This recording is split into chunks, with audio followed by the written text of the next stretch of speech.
അടുത്ത കോഴിയമ്മയ്ക്കും കുട്ടികൾ വിരിഞ്ഞിറങ്ങിയിട്ടുണ്ട് കേട്ടോ.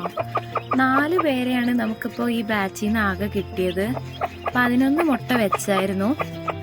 അതിലൊരു മുട്ടയ്ക്കൊരു പൊട്ടൽ പോലെ കണ്ടിട്ട് 2 ദിവസം കഴിഞ്ഞപ്പോൾ ഞാൻ തന്നെ ആ മുട്ട എടുത്ത് മാറ്റി. പിന്നെ ഒരു 3-4 ദിവസം കഴിഞ്ഞ് ഞാൻ നോക്കുമ്പോൾ അതിലാകെ 8 മുട്ടയേ ഉള്ളൂ. അപ്പോൾ ബാക്കി 2 മുട്ടയ്ക്ക് എന്താ പറ്റിയെന്നറിയില്ല. ഒരു മുട്ടയുടെ തോട് മറ്റൊരു മുട്ടയുടെ മേലെ കയറി ഇങ്ങനെ ഒട്ടി പിടിച്ചിരിക്കുന്നുണ്ടായിരുന്നു. ഇവളായിട്ട് കൊത്തി കുടിച്ചതാണോ വേറെ എന്തെങ്കിലും പറ്റിയതാണോ എന്നറിയില്ല.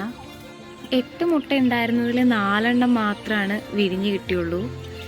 അതിൽ നമ്മുടെ ഒരു മുട്ട വെച്ചതാണ് ആ കളറുള്ള കുഞ്ഞ് കാണുന്നത്. പിന്നെ ഞാൻ വെച്ചത് 10 കരിങ്കോഴിയുടെ മുട്ടയായിരുന്നു. അതിൽ നിന്ന് നമുക്ക് 3 പേരെയാണ് കിട്ടിയത്. 2 കുഞ്ഞുങ്ങൾ മുട്ടയുടെ അകത്തിരുന്ന് തന്നെ ചത്തു പോയിട്ടുണ്ടായിരുന്നു. നമ്മുടെ 2 കുഞ്ഞുങ്ങൾ ഇതുപോലെ വളർച്ച പൂർത്തിയാവാതെ ചത്തു പോയിട്ടുണ്ട്. അങ്ങനെ നമുക്കിപ്പോൾ ഇതാ ഇവിടെ 4 കുഞ്ഞുങ്ങളുണ്ട്. ഇവരെ ഇറങ്ങിയിട്ടിപ്പോൾ 2ാമത്തെ ദിവസമാണ്.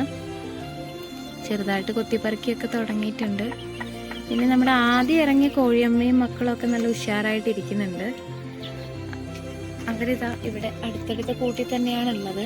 അവർക്ക് ചെറിയ രീതിയിൽ തൂവലുകളൊക്കെ വന്നു തുടങ്ങിയിട്ടുണ്ട്. ചിറകിലൊക്കെ തൂവൽ വന്നു തുടങ്ങി. ഉഷാറായിരിക്കുന്നു, കുഴപ്പമൊന്നുമില്ല. ഇതിലുള്ള കറമ്പിന് മാത്രമായിരുന്നു കുറച്ചൊരു വലിപ്പക്കുറവുണ്ടായിരുന്നത്. ഇപ്പോഴും അവൻ മൊത്തത്തിൽ ആൾ ചെറുത് തന്നെയാണ്. ഒരാഴ്ച കഴിഞ്ഞപ്പോൾ ഇപ്പോൾ അവരെ ഇങ്ങനെ ചെകയാനും കൊത്തിപ്പറക്കി അമ്മ വിളിക്കുന്നോടത്ത് ഓടിപ്പോയി തിന്നാനൊക്കെ തുടങ്ങിയിട്ടുണ്ട്. ഇതുപോലെ കുറച്ച് നേരം നമ്മളവരെങ്ങനെ മണ്ണിൽ കളിക്കാൻ വേണ്ടി വിടാറുണ്ട്.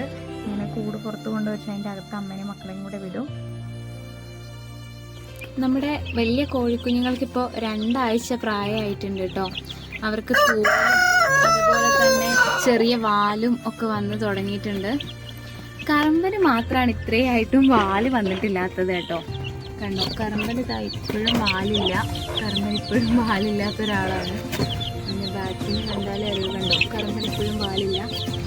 ബാക്കി എല്ലാവരും ഉഷാറായിട്ടുണ്ട്, കുഴപ്പമൊന്നുമില്ല. എല്ലാവർക്കും നല്ല പുതിയ തൂവലുകളും അതുപോലെ വാലും ഒക്കെ വന്നു ഉഷാറായി. ഇവരിപ്പോൾ ഏകദേശം 2 ആഴ്ച കഴിഞ്ഞു. 14 ദിവസം കഴിഞ്ഞ് 15ാമത്തെ ദിവസമാണ് ഇവർക്ക്. അപ്പുറമുള്ളവർ 4 പേരും ഉഷാറായിട്ടിരിക്കുന്നുണ്ട്. അവർക്കിപ്പോൾ 1 ആഴ്ച പ്രായം കഴിഞ്ഞു.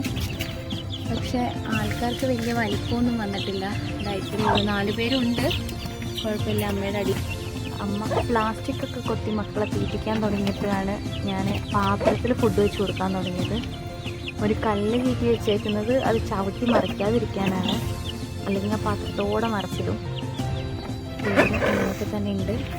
ചെറിയ രീതിയിൽ തൂവലൊക്കെ വന്ന് തുടങ്ങി, ഉഷാറായിട്ടുണ്ട്. 4 പേരും കുഴപ്പമൊന്നുമില്ലാതെ ഇരിക്കുന്നുണ്ട്. ഇത്രയൊക്കെയാണ് നമ്മുടെ വിശേഷം. Thank you. പുതിയൊരു വീഡിയോ ആയിട്ട് വീണ്ടും കാണാം.